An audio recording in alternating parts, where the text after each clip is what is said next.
dengan tema wakaf sebagai bekal akhirat. Untuk kelancaran acara, marilah kita bersama-sama membaca surat Al-Fatihah. Semoga acara kajian ini diberi kelancaran dari awal hingga selesai. Lillahi Al-Fatihah.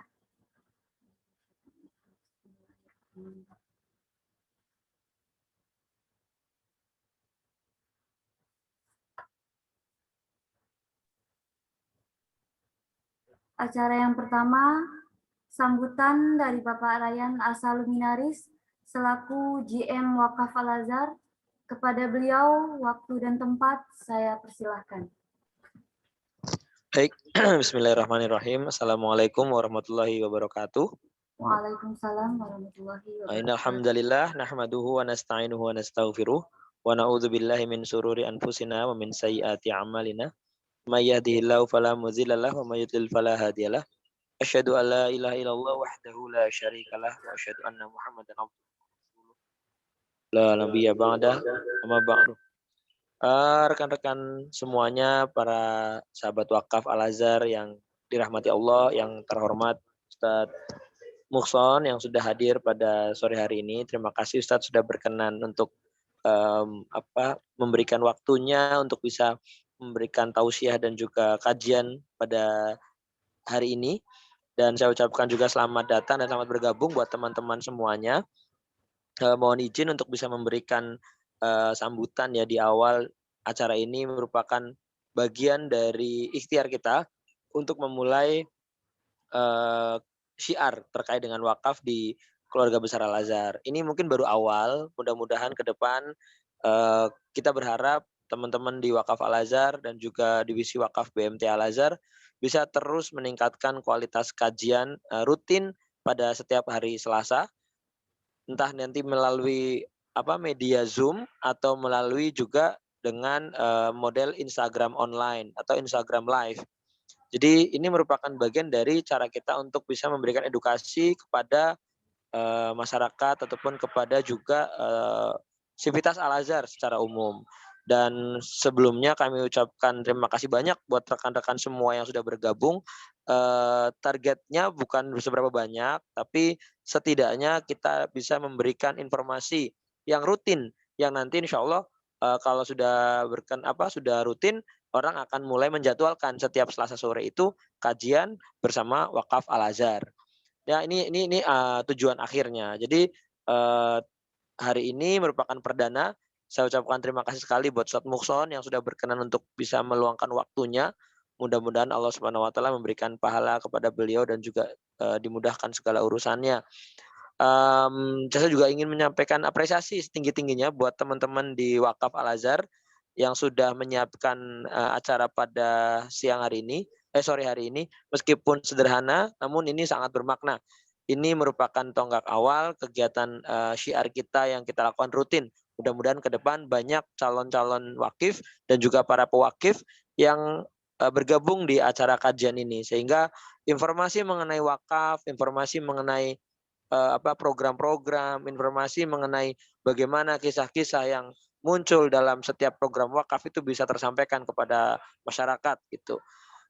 Mungkin itu saja dari saya, Mbak Dona, dan juga rekan-rekan semua. Mudah-mudahan acara hari ini bermanfaat bagi kita semua dan bisa memberikan bekal kita untuk semakin mudah mengamalkan wakaf bersama Wakaf Al-Azhar tentunya ya.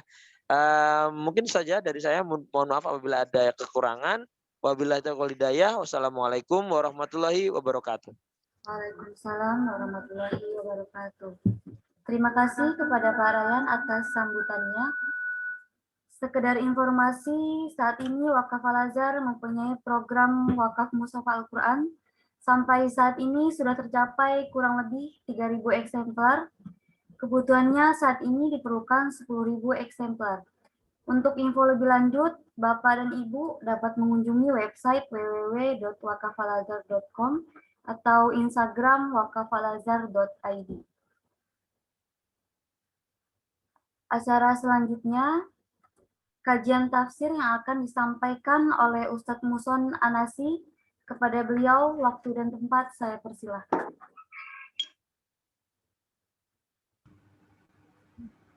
Assalamualaikum warahmatullahi wabarakatuh. Innal hamdalillah nahmaduhu wa nasta'inuhu wa nastaghfiruh wa na'udzu billahi min shururi anfusina wa min sayyiati a'malina. Man yahdihillahu fala mudilla lahu wa may yudlilhu fala hadiyalah. Allahumma salli wa sallim wa barik ala habibina wa nabiyyina Muhammadin wa ala alihi wa sahbihi ajma'in. Amma ba'du, jemaah sekalian yang saya muliakan, wabil khusus teman-teman daripada Wakaf Al-Azhar yang dipimpin oleh sahabat kami Bapak Ryan Luminaris serta teman-teman yang semuanya bersemangat insya Allah. Segala puja dan puji syukur kita haturkan kehadirat Allah. Hari ini kita dipertemukan oleh Allah dalam majelis yang mulia, majelis kajian. Mudah-mudahan dengan kajian ini Allah mengangkat derajat kita. Amin ya rabbal alamin. Sebelumnya saya minta kepada host untuk diizinkan share screen ya. Saya belum bisa ini share-nya. Pak Ryan, mohon dibantu.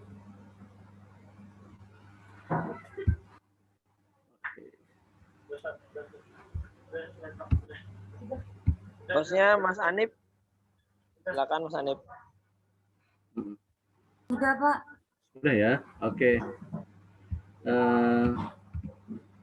Bapak-bapak yang dimuliakan Allah Subhanahu wa taala, ikhwan dan akhwati semuanya. Hari ini adalah hari perdana kita melakukan kajian atas inisiatif dari teman-teman dari Wakaf. Kemarin beberapa waktu yang lalu Mas Ryan menelpon saya berdiskusi tentang kita membuat kajian. Tema kajiannya adalah tafsir. Waktu itu kita pilih tafsir Buya Hamka. Namun karena saya lihat tafsir Buya Hamka ini tertulis di dalam bahasa Indonesia, nampaknya akan mudah bagi teman-teman untuk memahaminya. Untuk itu kita nanti tidak spesifik menyebut tafsir Al-Azhar. Kita akan tafsir secara umum, namun rujukan utama kita adalah tafsir Al-Azhar, insya Allah. Teman-teman bisa lihat ini screen saya? Bisa dilihat?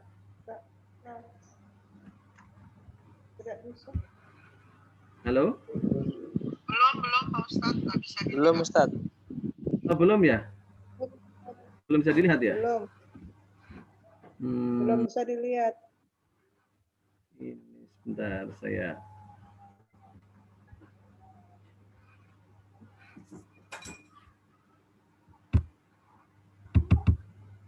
Udah bisa belum? Udah, Ustaz. Udah ya? Iya, baik. Udah. Sudah. Iya, Pak Ryan, hari ini kita masih pakai bahasa Arab semuanya nih Pak Ryan ya. Gak apa-apa ya? Siap Ustaz, nggak apa-apa Ustaz. Teman-teman Wakaf harus terbiasa dengan kajian Arab kita. Namun insya Allah dalam pertemuan berikutnya akan kami sajikan dalam tafsir kita sajikan makalah dalam berbahasa Indonesia. Ini saya pikir hari ini sebagian besar masih berasal dari teman-teman Wakaf Al-Azhar. Jadi kita kaji dulu temanya tentang wakaf Sebagai bekal akhirat. Sebagai bekal menuju akhirat. Namun ada baiknya kita kaji dulu apa itu wakaf dari secara bahasa maupun secara istilah, agar kita semuanya, para pelaku, para pegiat, para nadir, mauquf alaih ini dapat memahami dengan baik, sehingga apa yang kita lakukan insya Allah nanti sesuai dengan tuntunan Rasulullah Muhammad SAW. Baik, kita mulai. Bapak-bapak sekalian, mudah-mudahan waktu nanti cukup. Kita akan membahas tentang definisi wakaf, kemudian dalil-dalil dari Quran dan Sunnah terkait dengan syariat wakaf, juga tentang lapangan mana saja yang kita bisa bergerak. Wakaf itu bisa bergerak dalam bidang apa saja, objeknya apa saja, bentuk kegiatannya apa, dan yang selanjutnya tujuan wakaf, dan yang terakhir adalah tentang kewajiban kita menjaga harta wakaf sesuai dengan menjaga dan mengelola harta wakaf sesuai dengan ajaran agama kita. Baik, kita membahas tentang ta'riful wakaf. Ta'riful wakaf itu Kalau kita ngaji Quran, wakaf itu apa, Bapak-bapak? Itu berhenti. Wakaf adalah apa? Kalau kita ngaji ini harus wakaf di sini. Berhenti. Wakaf artinya berhenti, mandak begitu. Nah, secara bahasa wakaf itu adalah berhenti. Namun secara syarak itu kalau dalam bahasa Indonesianya adalah memberhentikan kepemilikan suatu barang yang ada pada kita sehingga kita nggak berhak lagi. Misalnya saya punya Al-Quran yang tadi ada program Al-Quran ya, program mushaf Al-Quran. Saya punya mushaf Al-Quran 5 eksemplar. Itu milik saya. Dan kemudian saya wakafkan, maka saya memberhentikan kepemilikan saya terhadap mushaf itu dan diberikan kepada masyarakat umum. Gitu. Nah, secara syarak menurut istilah fikih kita adalah ini habsu malin muayyanin. Habs itu memenjarakan, menahan. Apa? Selain menahan, memenjarakan apa lagi? Menahan harta tertentu. Habs itu kalau dalam bahasa Indonesianya itu memenjara. Orang kalau sudah dipenjara berarti dia tidak bebas lagi. Kalau kita hari ini bisa kemana-mana, bisa pergi ke pasar, ke masjid, ke kantor, itu kita merdeka. Lawan dari kata merdeka adalah habs, terpenjara. Nah, wakaf itu adalah memenjarakan harta. Apa memenjara? Kalau saya punya uang 1.000 milik saya itu saya bebas gunakan apa saja. Tapi setelah saya wakafkan, maka harta itu saya penjarakan, bukan menjadi milik saya lagi dan digunakan untuk kepentingan lain. Menahan harta tertentu. Apa ini maksud tertentu? Yang sudah definitif. Saya punya lahan sawah. Ada di banyak tempat. Di Depok ada, di Jakarta ada, di tempat lain ada. Saya bilang, saya akan mewakafkan tanah saya di suatu tempat. Akad ini tidak boleh. Kenapa? Tidak definitif, tidak muayyan. Saya akan mewakafkan tanah saya di suatu tempat, padahal tanah saya ada di beberapa tempat. Harus didefinitifkan. Saya mewakafkan tanah saya yang berada di Jakarta, lokasinya Kelurahan Cibubur, RT sekian, sekian itu. Jadi mewakafkan itu objeknya harus definitif. Oh, bilun linakli. Barang itu bisa dipindahkan, dipindah tangankan. Yumkinul intifa, yang memungkinkan untuk memberikan manfaat. Jadi barang yang kita wakafkan harus suatu barang yang mengandung manfaat. Kalau barangnya tidak memberikan manfaat, maka tidak bisa diwakafkan. Apa barang yang tidak bermanfaat? Contoh misal sekedar tongkat begitu ya. Tongkat yang bisa kita dapat di mana-mana itu tidak bisa diwakafkan. Tetapi ketika benda itu memberikan manfaat, itu dapat diwakafkan. Ma'a baqa'i ainihi. Ma'a baqa'i ainihi ini keterangannya adalah asal muasal harta yang diwakafkan tetap ada. Jadi ketika Al-Quran kita wakafkan, digunakan orang, setelah orang tersebut nggak menggunakan lagi, maka bendanya masih ada. Atau mewakafkan tanah untuk dibangun lembaga pendidikan, masjid, barangnya masih ada. Yang tidak baqa'i ainihi apa? Misalnya saya mewakafkan roti ini. Roti nggak bisa diwakafkan. Kenapa? Roti setelah dimakan hilang. Ainnya hilang. Benda asaliahnya hilang. Jadi bendanya harus eksis meskipun digunakan. Waqat tasarruf fihi, dan si pemilik harta tadi memutuskan haknya untuk mengelolanya. Untuk apa? Dia memutuskan haknya untuk mengelola, untuk ditasarrufkan, dimanfaatkan fi jihati khairin, di dalam aspek yang mengandung kebaikan, taqarruban ilallah, karena mengharap ridho, mendekatkan diri kepada Allah Subhanahu wa taala. Dari sini ada kata taqarruban ilallah. Ini dimensi ibadahnya. Beda misalnya kita ngasih hadiah begitu saja. Saya senang dengan Mas Ryan, saya kasih hadiah. Ya pertemanan saja gitu. Atau saya kasih Mbak Dona sesuatu karena pertemanan, Nah, itu secara adat, meskipun hadiah itu juga bagus, tetapi berbeda esensinya dengan wakaf. Kesimpulannya adalah wakaf adalah memberikan suatu harta tertentu yang mengandung manfaat kepada umum untuk memberikan kebaikan kepada masyarakat dengan maksud mendekatkan diri kepada Allah Subhanahu wa taala. Bapak-bapak dan Ibu sekalian yang dimuliakan Allah Subhanahu wa taala, kenapa kita perlu berwakaf? Bagi orang yang punya harta, kenapa perlu berwakaf? Karena usia kita ini berubah. Usia kita itu ada batasnya. Rasulullah Muhammad SAW bersabda, "A'maru ummati bainas sittina was sab'in." Umurnya umatku itu ada di antara 60 sampai 70 tahun. Umurnya umat Nabi Muhammad panjang-panjangnya 60 sampai 70 tahun. Rata-ratanya segitu. Mungkin ada yang usia 90, 100 ada, tapi itu jarang. Rata-rata umat Nabi Muhammad umurnya 60 sampai 70 tahun. Dan usia ini adalah usia produktif. Misalnya kalau kita bekerja di perusahaan itu ada asuransi ya. Ada asuransi. Kenapa seorang pekerja, pegawai diasuransikan saat dia sedang bekerja itu dipotong sejumlah rupiah, dana kita dipotong untuk dibayarkan ke lembaga asuransi. Setiap bulan dipotong gajinya. Nah, dana itu dipakai untuk apa? Digunakan oleh suatu lembaga untuk investasi dengan harapan mendatangkan keuntungan. Dan keuntungan ini diberikan kepada pegawai yang purna bakti, umur 55 tahun atau 60 tahun pensiun. Orang yang sudah pensiun, dia tidak produktif, tidak menghasilkan sesuatu. Nah, ketika dia tidak produktif itu diambillah keuntungan yang dari uang yang dia setorkan dulu, dari premi yang disetorkan dulu. Kurang lebih kita hidup itu juga begitu. Ketika kita hidup oleh Allah dikasih hidup antara 60 sampai 70 tahun, kita itu produktif. Kita bisa beramal soleh. Begitu kita meninggal dunia, wafat, kita tidak produktif lagi. Orang yang beramal kepada Allah, salah satu di antaranya wakaf ini, ketika seseorang si fulan, misalnya si Ahmad, umurnya 70 dia wafat, tapi saat dia hidup dia bangun musola, saat hidup dia berinfak ke musola, masjid, ke lembaga pendidikan.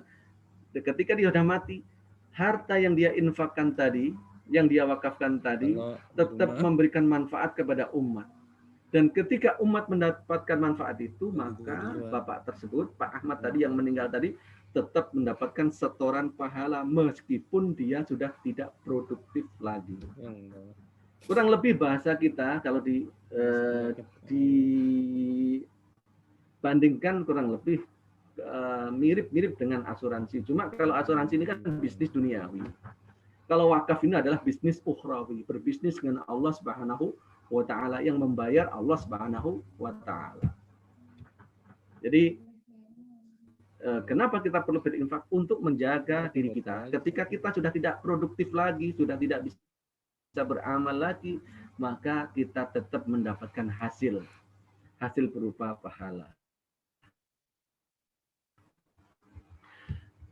Dalil daripada Al-Qur'an adalah firman Allah Subhanahu wa taala, ma tunfiqu min khairi yuwaffa ilaikum wa antum la tuzlamun. Apa-apa yang kau infakkan, kebaikan yang kau infakkan, harta yang kau infakkan, yuwaffa ilaikum, niscaya pasti akan diberikan pahalanya, balasannya kepada kalian. Wa antum la tuzlamun, dan engkau sama sekali tidak dizalimi, tidak dicurangi. Apa yang kita infakkan di jalan Allah akan dibalas oleh Allah kepada kita tanpa sedikit pun ada kecurangan atau kezaliman. Dengan syarat apa? Infaknya, amalnya tersebut murni lillahi ta'ala. Karena ada parasit-parasit yang mengganggu amal kita. Di antara parasitnya apa? Riya, ya, pamer, agar dilihat orang, agar dipuji orang. Nah, ketika amal kita mengandung unsur tersebut, kualitasnya akan berkurang. Selanjutnya, a'udzubillahi minasyaitonirrajim, lan tanalul birra hatta tunfiqu, lan tanalul birra. Maksudnya apa lan itu? Lan itu dalam bahasa Inggris artinya never, apa? Never. Tidak akan pernah.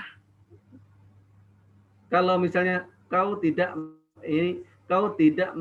mendapatkan kebaikan, itu mungkin tidak mendapatkannya sekarang. Tapi dalam ayat ini, jamaah sekalian, Bapak Ibu sekalian, ditulis kata apa ini? Ini lan. Perhatikan kata lan. Lan itu artinya never. Ada kata lan, ada kata la. Kalau la tanalunal birra, la tanalunal birra artinya engkau tidak mendapatkan kebaikan. Mungkin sekarang, besok akan mendapatkan kalau kata yang tertera di situ la. Tapi Bapak Ibu sekalian, kita lihat di sini. Ini kata lan. Lan tanalul birra, tidak akan pernah. Tanalul birra, kalian mendapatkan kebaikan. Jadi kalau Allah sudah bilang nggak pernah, berarti orang tidak akan pernah sama sekali mendapatkan kebaikan. Kalian tidak akan pernah mendapatkan kebaikan sampai kapan? Apa syaratnya agar engkau tidak seperti itu? Hatta tunfiqu, sampai engkau menginfakkan. Engkau tidak akan mendapatkan kebaikan kecuali apa? Sampai engkau menginfakkan. Menginfakkan apa? Harta kita. Nah, sekarang banyak wakaf nih, mewakafkan tanah, warisan orang tuanya diwakafkan di jalan Allah. Itu namanya menginfakkan. Tanah itu kan mahal itu. Jarang-jarang ada orang yang mau menginfakkan tuh. Kalaupun ada orang yang menginfakkan, berarti dia niatnya sudah sangat baik. Ada orang yang bangun musola di Masjid Al-Azhar, ada yang menyumbang pembangunan kemarin tuh, membangun tempat berwudu, harganya miliaran. Kenapa mereka mau mengeluarkan uang yang miliaran itu?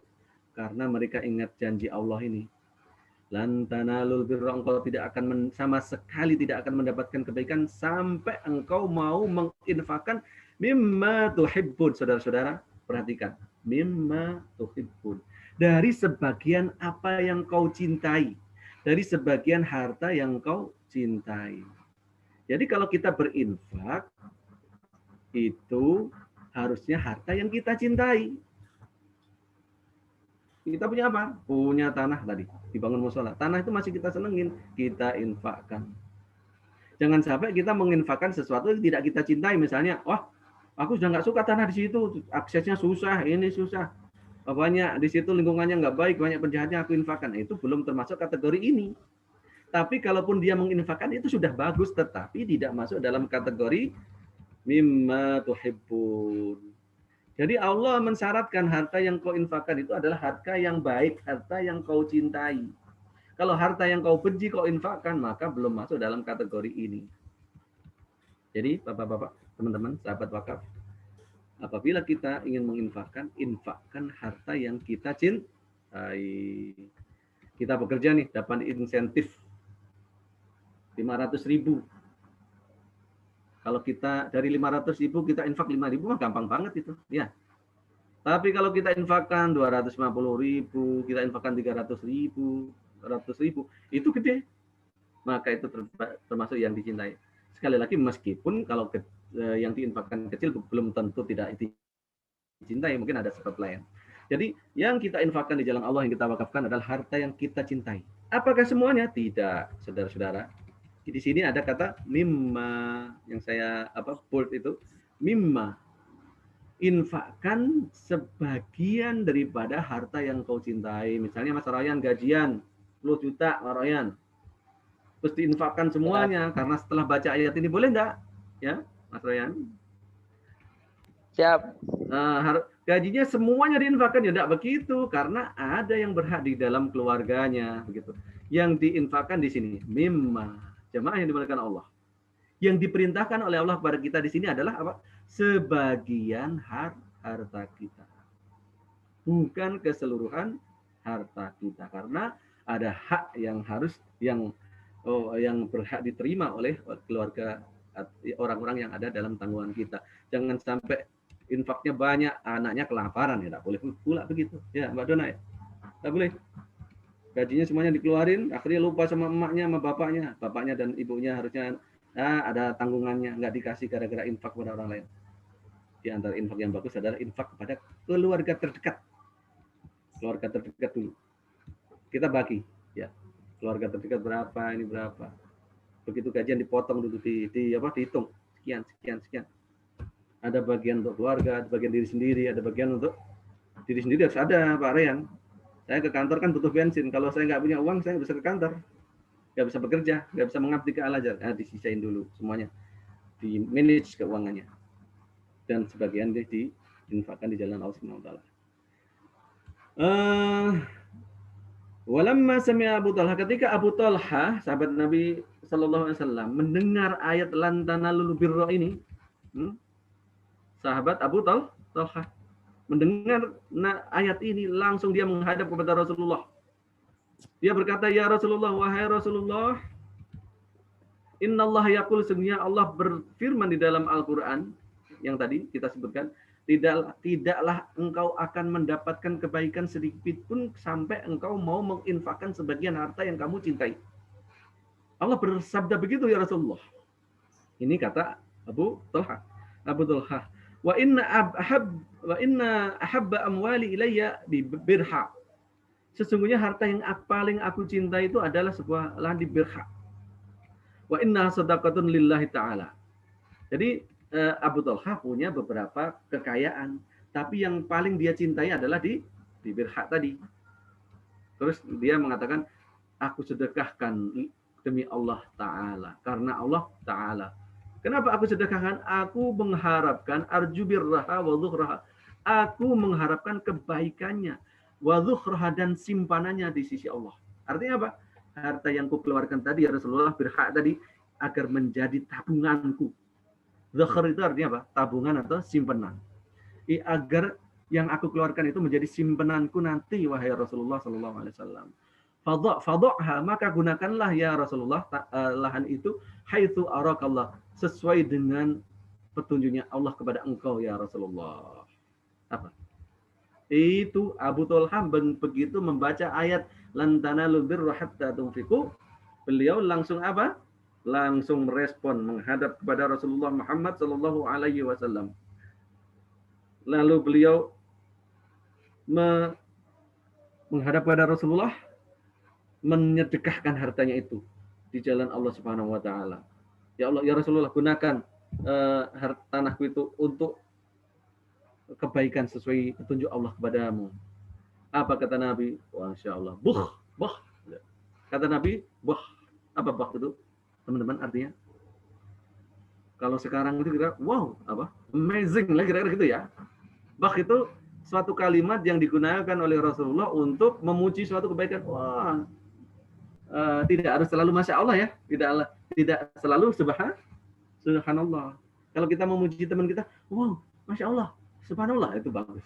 Tapi kalau wow aja untuk memuji orang juga dapat pahala. Jadi kita bilang wow sama orang itu mendapat pahala. Wah, kata Nabi, wah, gitu. Kata takjub, dzalika malun rabih. Harta itu adalah harta yang menguntungkan, mendatangkan keberuntungan bagi kamu. Waqad sami'ta ma qultu, engkau mendengar apa yang aku katakan. Wa inni ara an taj'alaha fil aqrabin. Tapi lihat nih jamaah ini Allah. Rasulullah mengatakan, sesungguhnya aku ingin engkau memberikan hartamu itu kepada kerabatmu dulu. Mungkin Rasulullah tahu Abu Talha itu kerabatnya berkekurangan, gitu. Memberikan kepada kerabat itu juga bagian daripada infak fi sabilillah, di jalan Allah. Namun kita perlu membagi. Ya mungkin saudara kita kalau dikasih juga nggak puas-puas. Ya, dikasih semuanya, ya dibagi. Yang untuk saudara kerabat dekat kita, ya sepupu, keponakan, itu termasuk kerabat dekat. Ya. Kasih. Tapi jangan semuanya ke mereka. Sisakan untuk yang lain. Wa qala subhanahu wa ta'ala, dan Allah subhanahu wa ta'ala berfirman, inna nahnu nuhyil mauta. Inna nahnu nuhyil mauta. Inna, sesungguhnya kami. Nahnu, kami pula. Kata inna itu berarti sesungguhnya kami. Ditambah lagi kata kami oleh Allah. Sesungguhnya kami benar-benar, ya gitu kira. Tambahnya apa? Menegaskan, meneguhkan.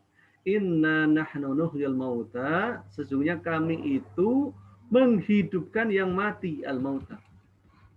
Wa naktubu, dan kami menulis, mencatat ma qaddamu, apa-apa yang mereka usahakan, mereka berikan. Wa atharahum, dan bekas-bekas perbuatan mereka. Wa kullu syai'in ahsaynahu, dan setiap sesuatu ahsaynahu, kami hitung, kami catat fi imamin mubin. Imam mubin apa namanya? Dalam catatan amal kebaikan kita. Dicatat oleh Allah Subhanahu wa taala sekecil apapun. Dari sini kita perlu apa namanya?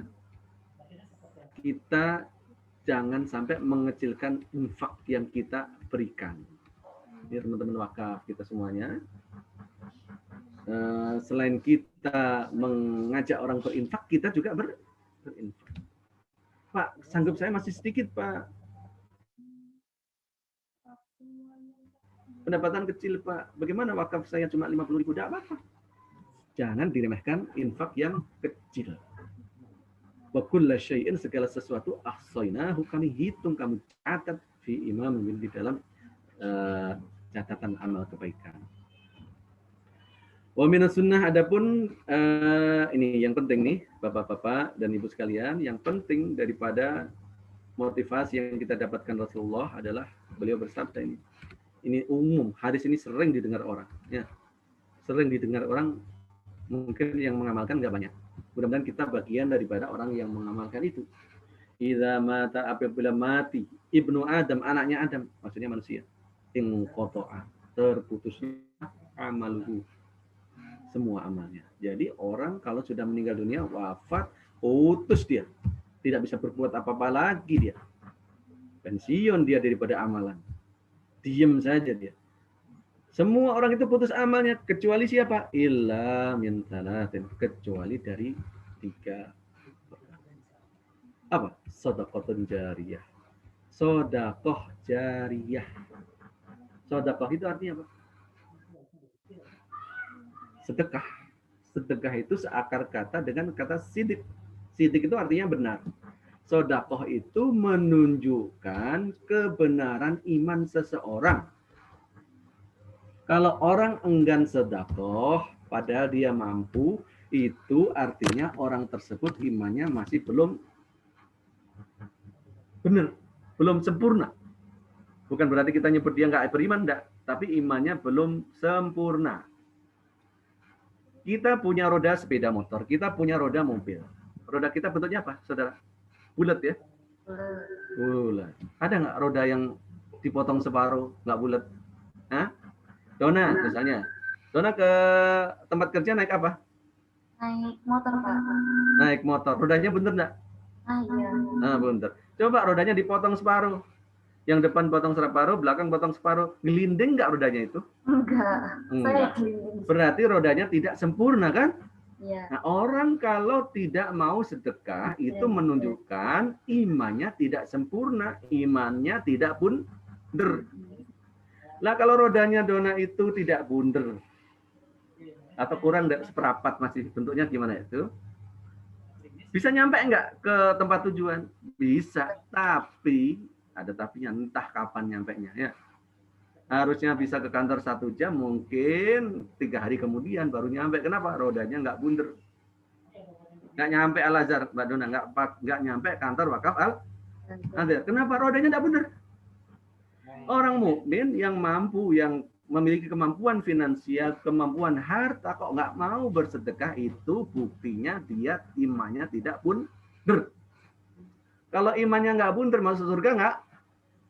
Masuk, tapi lama. Lama. Jadi rodanya bentuknya apa?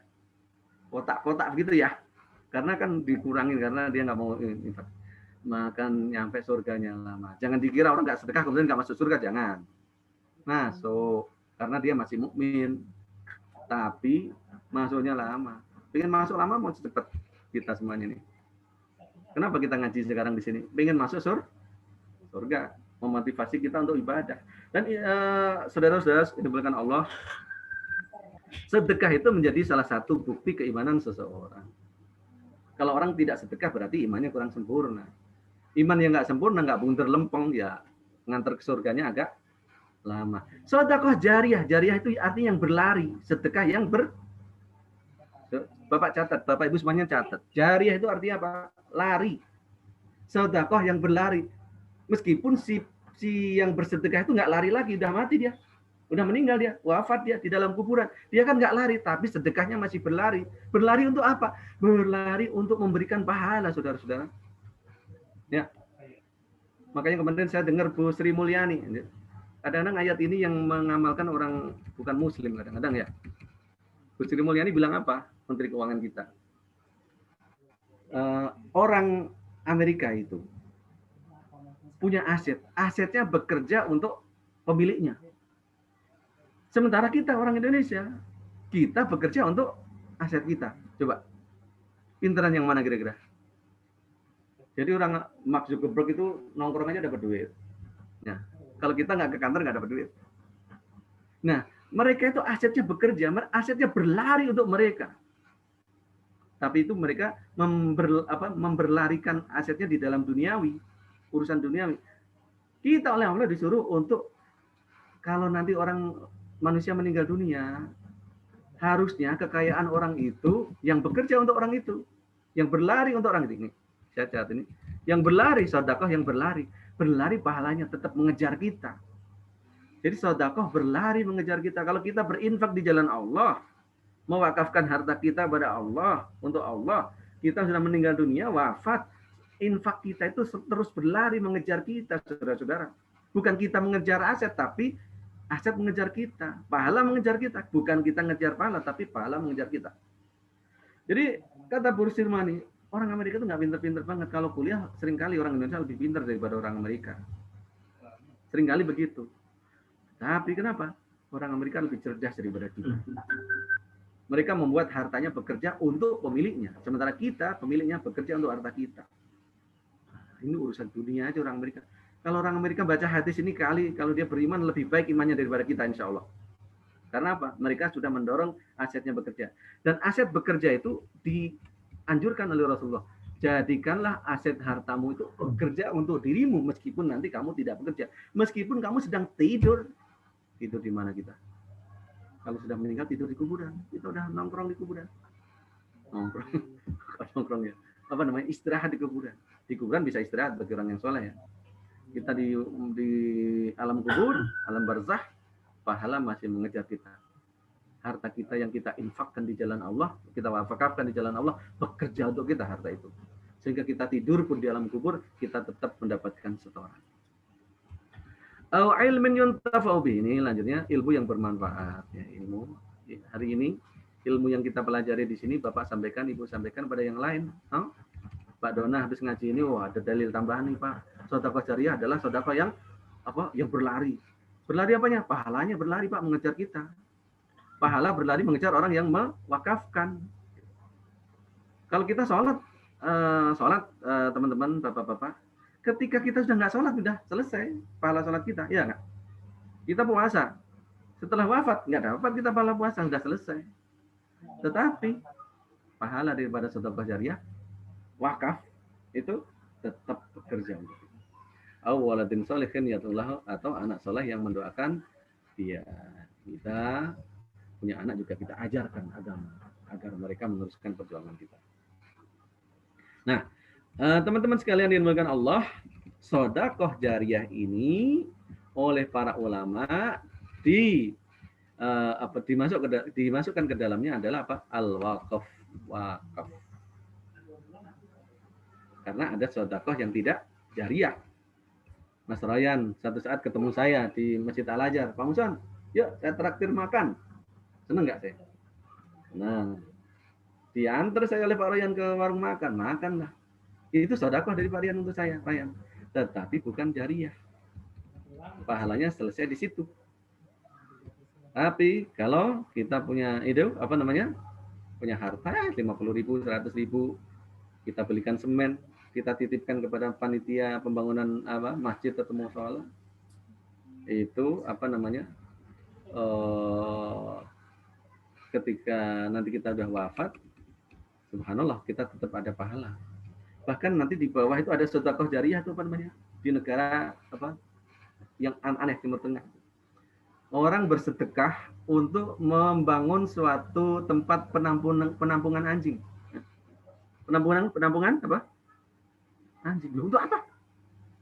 Hartanya diwakafkan untuk bikin penampungan. Agar anjing-anjing liar itu disantuni di situ. Sampai anjing itu mati. Jamaah ekstrimnya begitu. Infak yang begitu aja ada pahalanya. Apalagi apa? Untuk membangun masjid. Infak yang kita berikan kepada agama kita untuk membangun tempat ibadah, membangun masjid, musola, pesantren, sekolah, untuk menyantuni, membangun lembaga untuk anak yatim kalau kita punya RGI namanya ya, itu ada pahalanya. Di sana ada lagi yang lebih ekstrim, menginfakkan sejumlah harta untuk membangun penampungan untuk binatang liar agar dia hidup dengan baik, itu pun ada pahalanya. Makanya dulu di zaman Rasulullah Muhammad SAW ada kisah Bani Israel yang disebutkan oleh Nabi, seorang musafir diampuni oleh Allah gara-gara memberi minum kepada anjing. Anjing kan dalam agama kita air liurnya najis. Iya nggak? Air liurnya najis tapi menyantuni anjing pun dapat pahala, apalagi menyantunin. Nah, kalau Al-Azhar belum membuat penampungan untuk anjing liar kan belum. Yang kita bangun apa namanya, lembaga-lembaga pendidikan yang subhanallah banyak mengentaskan anak-anak prasejahtera sehingga mereka dapat ilmu dan kemudian mereka dapat mandiri bahkan membayar zakat. Itu luar biasa. Tapi nanti kalau suatu saat harta kita berlebihan, boleh pula kita bikin penampungan kucing kayak gitu ya. Kalau udah lebih, tapi kayaknya sekarang belum ya. Untuk bangun tempat untuk kemaslahatan manusia aja belum cukup lah kita, apalagi untuk membangun yang seperti itu. Nanti siapa tahu satu saat kelak negara kita, bangsa kita udah sejahtera semuanya, kita mensejahterakan makhluknya Allah Subhanahu wa taala. Kadang-kadang di antara kita ada yang nggak paham tuh, ada kesalah paham. Seolah-olah kalau dulu waktu kami kecil di kampung itu, asal ada anjing liar masuk kampung kami pasti mati itu. Kita pukuli bareng-bareng tuh. Kenapa? Waktu itu kami menduga bahwasanya membunuh anjing itu adalah berpahala. Enggak. Makanya kemarin ada ustadz yang viral. Gara-gara bangga membunuh anjing. Ternyata harusnya baca hadis lebih banyak lagi gitu ya. Bahkan binatang pun dalam agama kita dirahmati oleh Allah Subhanahu wa taala. An Abi Hurairah radhiyallahu anhu, dari Abu Hurairah radhiyallahu anhu, qala Rasulullah sallallahu alaihi wasallam bersabda, inna mimma yalhaqul mu'mina min amalihi wa hasanatihi ba'da mautihi. Ini Nabi menyebutkan, sesungguhnya di antara amal dan kebaikan yang akan mengikuti orang mukmin ba'da mauti, setelah matinya, apa? Oleh Nabi disebutkan contohnya secara eksplisit. Apa itu? Ilman nasyarahu, ilmu yang disebarkan oleh orang tersebut. Jadi guru, kita jadi guru. Teman-teman pulang dari kerja di wakaf, pulang ke rumah, ada musola, 1-2 anak, kita ajari mereka. Itu nanti akan mengikuti ya, anak tersebut bisa ngaji, mengikuti kita. Ya. Ada teman-teman wakaf pulang kerja, di musolanya dia aktif, musolanya mengajar anak-anak kecil. Ini ilmu akan mengikuti dia. Waladan salihan tarokah, dan anak soleh tarokahu yang dia tinggalkan. Nah, kita memiliki anak, punya putra putri, kita didik agama, kita jadikan dia anak soleh, itu akan mengikuti kita. Bukan anak yang ngikutin kita. Selama anak itu beramal baik, berbuat kesolehan, maka kita mendapatkan efek pahalanya. Nah, ini yang jadi bukan teman-teman nih. Wa mushafan warrathahu, dan mushaf Al-Quran yang dia wariskan. Entah diwariskan ke keluarganya atau mushaf Al-Quran, mushaf Al-Quran yang kita wakafkan di jalan Allah. Tadi disebutkan oleh MC kita akan mewakafkan berapa? 10.000 mushaf, yang terkumpul baru 3.000. Harganya berapa itu satu mushaf itu, Mbak Dona? Pak Ryan, berapa harganya itu? Per mushaf. Nah, setiap mushaf yang kita wakafkan itu akan Sepanjang dia dibaca orang akan mendatangkan pahala untuk kita. Au masjidan banahu, atau masjid yang dia bangun. Ustaz, bangun masjid butuh dana 300 juta, 400 juta. Saya punya uang dikit, yang tidak harus bangun sendirian, bangun bareng-bareng. Contoh di musola kompleks saya dulu, pertama kali saya bendaharanya itu bermula dari uang 1,5 juta. Kita bangun, sekarang alhamdulillah sudah lebih dari 1 miliar kita bangun. Donaturnya, muhsininnya hanya orang sekitar kita aja.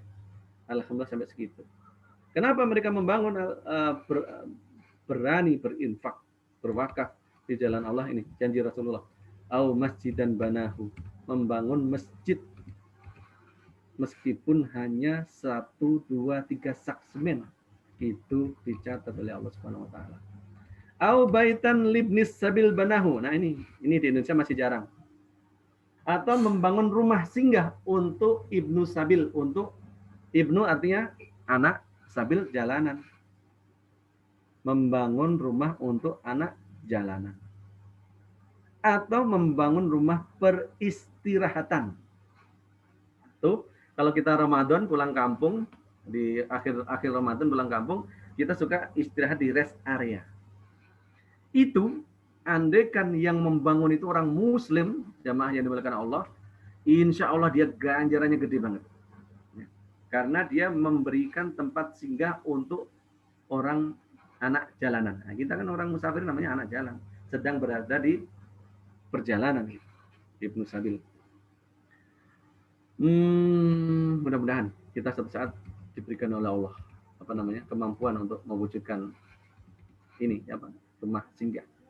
Wa nahran ajrahu, atau sungai yang dia alirkan airnya, menggali membuat terusan di Mesir ada namanya terusan Suez.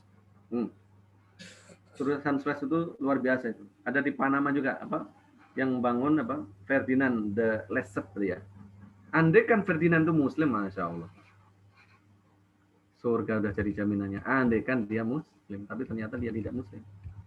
Salah satu amal agar diterima Allah mensyaratkan kita Muslim, mukmin kepada Allah Subhanahu wa taala. Bill Gates itu banyak sekali yayasannya, bapak-bapak. Bill Gates, dia membangun lembaga-lembaga sosial. Tapi dia bukan Muslim. Dia bukan Muslim mau berinfak. Kita Muslim harusnya lebih mau berinfak karena ada janji dari Allah Subhanahu wa taala. Aw shadaqatan akhrajaha min malihi fi sihhatihi wa hayatihi. Atau sedekah yang dia keluarkan dari hartanya saat dia sehat atau setelah dia meninggal dunia. Ini dimasukkan dalam kategori wakaf secara khusus. Talhaquhu min ba'di mautihi. Semua itu akan mengikutinya setelah matinya. Jamaah yang dimuliakan Allah. Tentunya kita akan senang kalau amal kita mengikuti. Beberapa waktu yang lalu saya membaca suatu berita. Ada seorang yang kaya raya dari Kuwait, namanya Al-Khurafi. Nama belakangnya keluarganya adalah Al-Khurafi. Nasir Al-Khurafi. Beliau itu pesawatnya, bodinya itu disepuh emas. Interiornya emas. Toiletnya emas. Di rumahnya itu temboknya disepuh emas. Tempat tidurnya emas. Mobilnya disepuh emas. Yacht kapal kecilnya dia disepuh emas. Tangga rumahnya itu berlian. Kalau kita punya cincin ya Pak, Bapak-bapak dan Ibu sekalian.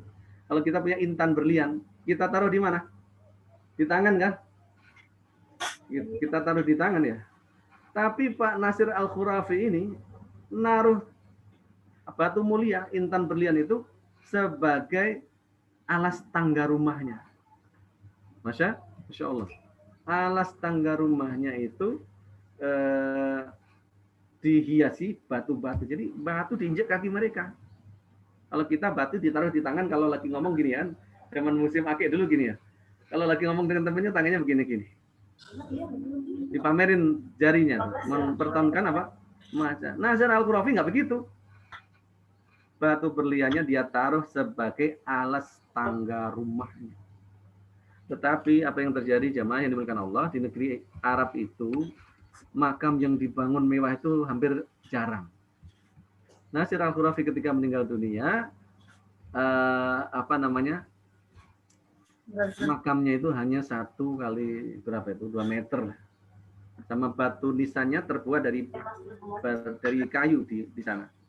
Nggak ada di keramik kayak kita di sini, jarang negara Arab membangun kuburan itu jarang. Sekaya itu yang dia masuk ke alam kubur ya hanya kafannya saja, sama ada batu nisan, itu saja. Mudah-mudahan beliau waktu hidupnya banyak berinfak di jalan Allah sehingga sehingga harta yang ditinggalkan tadi sebagian masih ada yang ikut karena disedekahkan di jalan Allah Subhanahu wa taala. Wa an Utsman bin Affan, dari Utsman bin Affan radhiyallahu anhu, anna Nabiy sallallahu alaihi wasallam qadimal Madinah, Nabi sampai di kota Madinah. Walaisa bihama'un, di Madinah waktu itu tidak ada sumur air. Ma'un yusta'adzab, tidak ada sumber air untuk menghilangkan dahaga. Ghairu bi'ri rumah. Yang ada hanya 1 sumur, namanya sumur rumah. Apa? Sumur rumah. Faqala, maka Nabi bersabda, man yashtari bi'ra rumatin, barang siapa membeli sumur rumah, fayaj'alu minha, lalu menjadikan sebagian daripada air yang ada di dalam itu untuk dirinya dan digunakan untuk mengisi timba-timba ember milik kaum muslimin yang lain, bi khairin lahum minha fil jannah, maka dia akan mendapatkan balasannya di dalam surga, mendapatkan balasan dari surga. Washtaraituha min sulbi mali.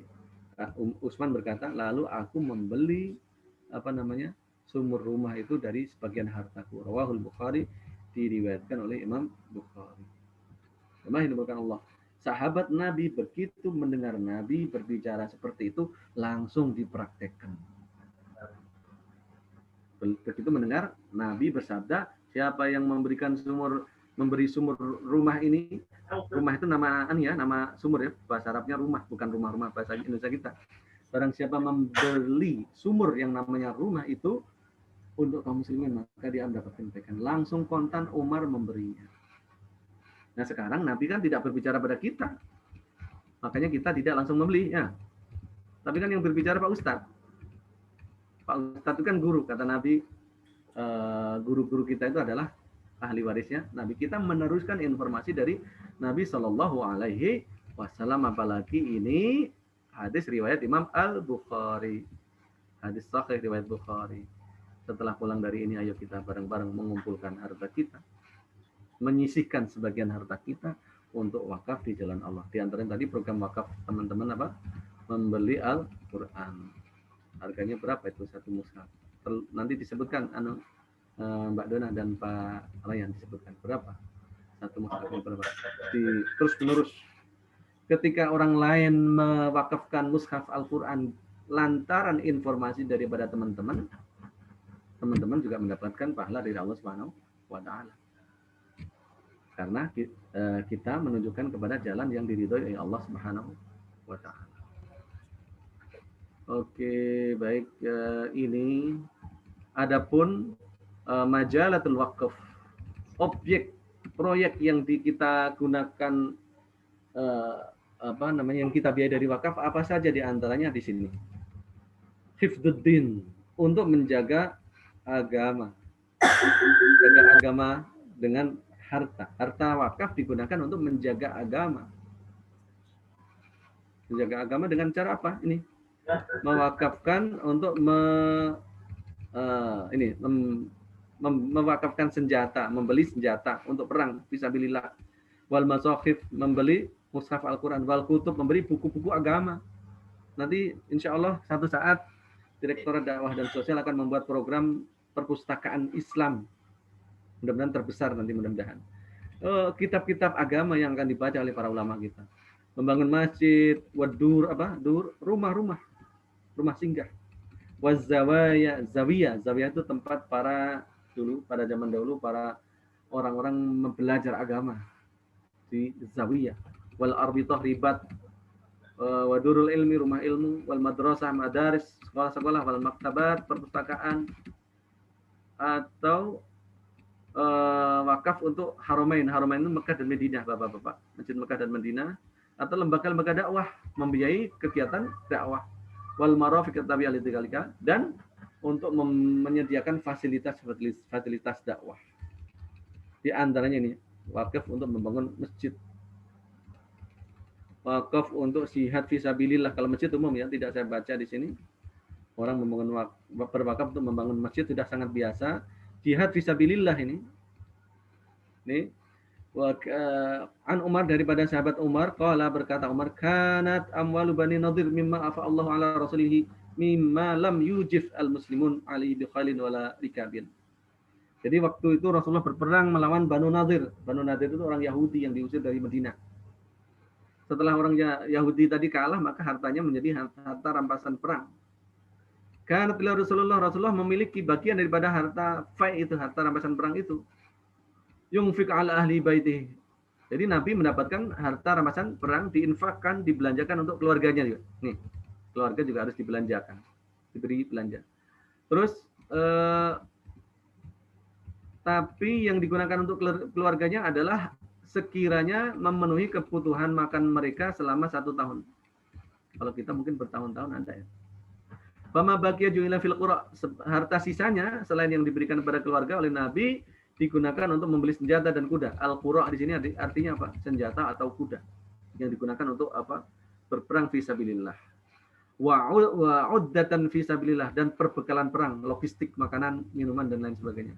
Akhrajahul Bukhari. Nabi yang pertama kali menggunakan hartanya untuk membiayai menjaga agama. Menjaga agama diantaranya adalah melindungi agama kita dari serangan dari orang-orang kafir. Yang selanjutnya wakaf untuk menjaga harga diri, wan nasl, dan keturunan. Apa itu? Jadi wakaf ini sebagian praktik di negara Arab, mewakafkan sejumlah harta, kemudian wakafnya itu dipinjamkan kepada orang yang ingin menikah. Dipinjamkan, tidak diberikan. Dipinjamkan untuk agar mereka bisa segera menikah. Kalau mereka menikah berarti mereka akan menjaga dirinya. Kadang-kadang ini yang tidak kepikiran oleh kita. Jadi ada orang mau menikah nggak punya uang, karena nggak punya uang akhirnya dia nggak bisa bayar ke Kemenak misalnya itu. Kemudian bayar apa itu? Biaya penerbitan akta nikah. Akhirnya nggak nikah, gara-gara nggak nikah mereka berbuat maksiat. Nah, untuk menyelamatkan pemuda-pemuda ini yang mau menikah, dipinjemin. Nanti satu saat dikembalikan lagi duitnya, uangnya. Wakful a'ras sama yang tadi, wakful a'ras. Wakaf untuk kaum fakir. Kita beli tanah misalnya, tanahnya itu dikerjakan, hasilnya diberikan kepada fakir miskin. Bukan sawahnya yang diberikan kepada fakir miskin, tetapi hasil daripada tanah itu diberikan kepada fakir miskin. Barangkali di sini teman-teman masih ada dikit lagi. Wakaf untuk ta'limi, untuk menyelenggarakan kegiatan pengajian atau pendidikan, sekolah-sekolah. Kemudian ini contoh praktek di negara-negara Timur Tengah ya. Untuk menjaga kesehatan, membangun rumah sakit. Kalau teman-teman kita di di Muhammadiyah kalau nggak salah, mereka punya PKU. Apa itu PKU? Semacam unit klinik lah begitu. Kalau di Al-Azhar ada namanya Balkesmas. Balkesmas Al-Azhar memberikan fasilitas kesehatan kepada kaum duafa. Nanti mudah-mudahan Pak Ryan ini nanti bisa didukung nih program kita membuat klinik di beberapa masjid di lingkungan Al-Azhar agar masjid kita dapat memberikan pelayanan kepada kaum duafa di sekeliling masjid. Kemudian untuk membangun apa ini? Nah, ini yang unik yang tadi saya sebutkan. Al-waqf 'alal hayawan, berwakaf untuk hewan. Min ajaib wa ghara'ibil waqf. Salah satu di antara keajaiban dan keunikan wakaf itu adalah al-waqfu 'alal hayawan wa ri'ayatihi. Berwakaf untuk menyediakan fasilitas untuk memelihara hewan terlantar. Karena apa? Hewan terlantar juga harus disantuni. Di negara kita belum kepikiran menyantuni hewan terlantar gitu ya. Ada lembaga-lembaga NGO, lembaga nirlaba yang sudah melakukan itu. Namun suatu saat mudah-mudahan kita sebagai representasi daripada gerakan Islam bisa membuat yang seperti itu. Beberapa waktu yang lalu saya lihat di daerah epicentrum itu ada seorang yang tiap hari menyediakan makanan untuk kucing. Ada sekitar 20 lebih kucing tiap hari makan dari dia. Ada pahalanya enggak? Ada. Tapi belum umum. Di masjid-masjid kita belum umum untuk membuat program seperti itu. Ya karena manusianya masih kekurangan dana akan diberikan pada binatang. Ahdaful waqaf. Ini tujuan wakaf adalah pertama mengharapkan pahala dari Allah sebagaimana yang tadi kita sebutkan. Terus kemudian at-takaful ijtima'i. Takaful ijtima'i itu apa? Solidaritas sosial di antara umat. Umat kita, bapak-bapak, harus diberikan pencerahan dan pencerahan agar mereka berislamnya lebih sempurna begitu. Ada satu kasus misalnya begini, masyarakat kita di bulan Muharram seringkali ada santunan anak yatim. Satu saat kami berinfak ke sebuah masjid. Pak, ini untuk program Bapak. Pak Ustadz mohon izin. Izin apa? Yang dana dari Pak Ustadz ini saya berikan bukan pada anak yatim, boleh nggak? Mas, kenapa diberikan pada bukan anak yatim? Itu bapak ibunya masih ada, tapi bapaknya, maaf, karena kecelakaan kerja, lengannya itu putus dua-duanya. Bapaknya ini jangankan bekerja, makan dan minum aja dilayani istrinya, dimandikan oleh istrinya. Tapi karena orang ini masih ada, bapaknya ada, ibunya ada, masyarakat sekitar nggak menganggap mereka itu berhak untuk mendapatkan santunan. Yang disantuni hanya anak yatim. Kadang-kadang anak yatim ini dari keluarga yang kaya, ibunya, dia meskipun ayahnya sudah meninggal, ibunya adalah pengusaha, uangnya banyak, tetap dapat santunan. Jadi masyarakat kita masih membedakan terlalu memperjuangkan yatim, tapi melupakan anak-anak dari keluarga miskin yang bapak ibunya masih ada. Tingkat kata akhirnya udah nggak apa-apa Pak. Ini dana ini diberikan kepada yang nggak yatim juga nggak apa-apa asal mereka membutuhkan. Seperti itu. Jadi solidaritas sosial di antara sesama umat Muslim.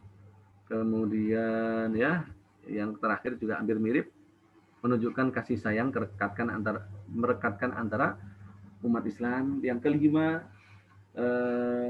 meringankan beban negara. Kalau kita bisa membangun RGI yang banyak, teman-teman, kita bisa membangun tempat-tempat pendidikan yang banyak, yang biayanya murah, itu adalah membangun negara kita untuk mencerdaskan kehidupan bangsa.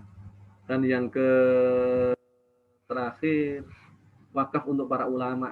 Kita buat program agar semacam ekonomi hasilnya berikan pada ulama, agar ulama kita kehidupannya tercukupi. Kalau ulama kita kehidupannya tercukupi, mereka bisa berbicara dengan hak. Kalau ulama kita masih belum tercukupi kehidupannya, tergantung pada pihak lain, apalagi kepada misalnya negara, mereka akan terkooptasi.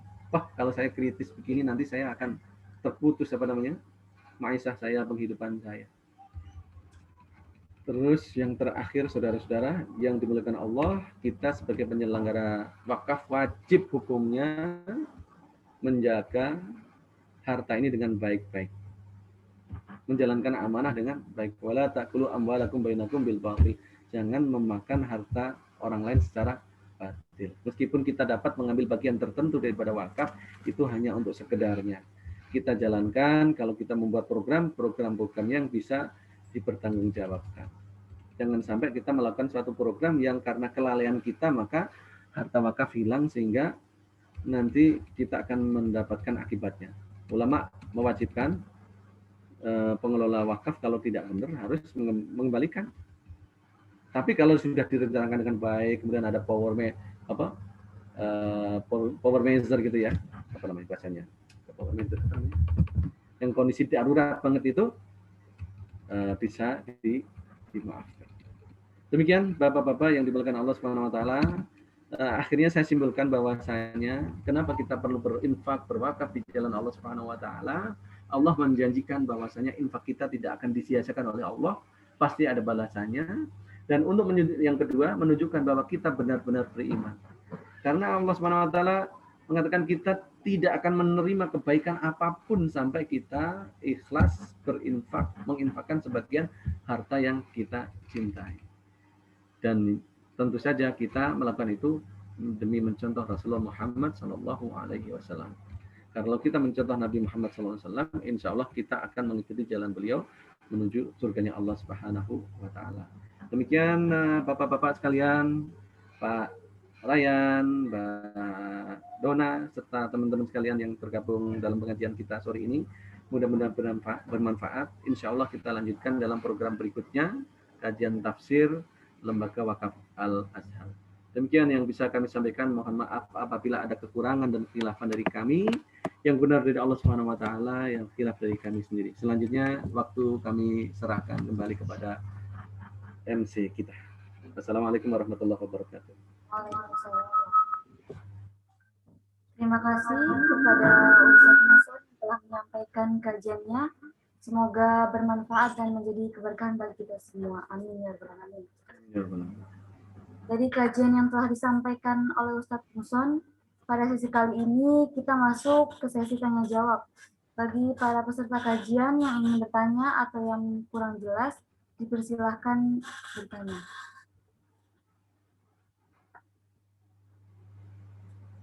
Silakan.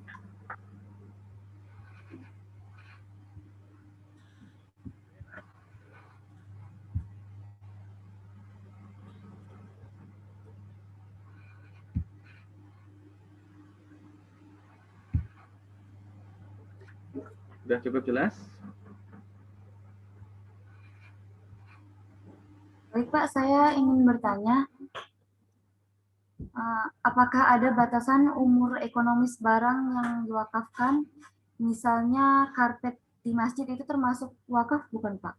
Iya, baik, terima kasih. Inilah yang kemudian harus diperhatikan oleh kita sebagai mauquf alaih, sebagai orang yang dipercaya untuk mengelola wakaf. Karpet termasuk bisa dikategorikan dalam wakaf itu, karena dia berkesinambungan. Namun satu saat karpet kan ada usang, ya, udah gak layak lagi. Kita boleh menjualnya. Mungkin ada yang membutuhkan, kita jual, kemudian harta daripada penjualan itu, uang dari penjualan itu kita gunakan untuk memberi barang yang sama. Begitu.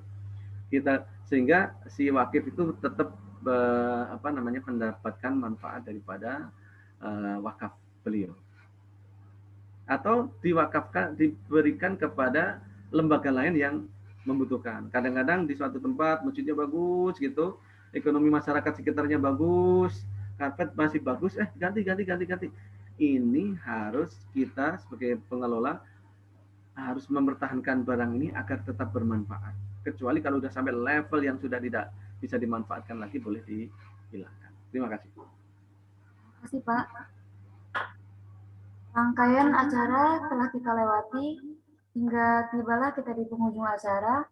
Mari kita akhiri kajian ini dengan doa penutup. Insya Allah doa penutup kajian ini akan dipimpin langsung oleh Ustadz Muson. Saya selaku MC pada acara kajian kali ini, mohon maaf sebesar-besarnya apabila terdapat tutur kata yang salah. Kajian selanjutnya akan diinfokan melalui sosial media Wakaf Al-Azhar. Bagi yang belum follow atau like sosmed kami, bisa follow di Facebook Wakaf Al-Azhar dan Instagram wakafalazhar.id. Tetap semangat dan jaga kesehatan. Wabillahi taufiq wal hidayah. Wassalamualaikum warahmatullahi wabarakatuh. Waalaikumsalam warahmatullahi wabarakatuh. Kita tutup dengan doa ya. Al-Fatihah. A'udzubillahi minasyaitonir rajim. Bismillahirrahmanirrahim. Alhamdulillahirabbil alamin. الرحمن الرحيم مالك يوم الدين إياك نعبد وإياك نستعين اهدنا الصراط المستقيم صراط الذين أنعمت عليهم غير المغضوب عليهم ولا الضالين آمين يا رب العالمين اللهم صل على محمد وعلى آل محمد الحمد لله رب العالمين اللهم أصلح لنا ديننا الذي هو عصمة أمرنا وأصلح لنا دنيانا التي فيها معاشنا وأصلح لنا آخرتنا التي إليها معادنا واجعل الحياة زيادة لنا في كل خير واجعل الموت راحة لنا من كل شر ya Allah ya Tuhan kami baguskanlah agama kami ya Allah karena dengan agama kami dapat menjaga diri kami dari perbuatan yang tidak Engkau ridhai ya Allah baguskanlah dunia kami ya Allah karena di dalam dunia ini kami menjalani hidup dan mengabdi kepadamu ya Allah ya Allah baguskanlah akhirat kami karena kesanalah kelak kami akan kembali kepadamu ya Allah ya Tuhan kami jadikanlah usia kami hidup kami umur kami penuh dengan kebaikan dan keberkahan jadikanlah wafat kami ya Allah sebagai tanda berakhirnya maksiat dan salah kami padamu ya Allah Rabbana zalamna anfusana wa illam taghfir lana wa tarhamna lanakunanna minal khasirin واغفر لنا ذنوبنا وكفر عنا سيئاتنا وتوفنا مع الأبرار يا عزيز يا غفار يا مجيب السائلين يا الله يا Tuhan kami anugerahkanlah kepada kami ya Allah rasa takut kepadamu ya Allah sehingga kami mampu menghindarkan diri dari perbuatan yang Engkau larang ya Allah ya Allah anugerahkanlah kepada diri kami ketaatan padamu ya Allah yang mana dengan ketaatan ini kami akan menuju surgamu ya Allah ya Allah anugerahkan kepada kami keluarga yang soleh dan solehah anak-anak yang soleh dan soleh sehat jasmani sehat rohaninya cerdas akalnya ya Allah cerdas akhlaknya ya Allah yang berbakti pada orang tuanya yang berbakti kepadamu ya Allah berbakti kepada Rasulmu ya Allah berbakti pada guru-gurunya ya Allah lindungilah mereka semuanya dari pengaruh pergaulan yang buruk ya Allah karuniakanlah kepada mereka kehidupan yang baik sejahtera dunia dan akhirat Rabbana atina fid dunya hasanah wa fil akhirati hasanah wa qina adzabannar ربنا تقبل منا إنك أنت السميع العليم وتب علينا إنك أنت التواب الرحيم سبحان ربك رب العزة عما يصفون وسلام على المرسلين والحمد لله رب العالمين بالله التوفيق والهداية والسلام عليكم ورحمة الله وبركاته terima kasih Mbak Dona Waalaikumsalam wabarakatuh. terima kasih Mbak Layan Ustaz Muhson, maaf tadi ada meeting dengan BWI. Jadi ikutin yang satunya. siap. Ya saya mudah-mudahan terima kasih sudah memberikan kajiannya. Matur nuwun. Oke, sami-sami. Mohon izin nggih. Nggih, Pak. Langsung Nggih. di close enggak apa-apa. Nggih. Makasih Mbak Dona.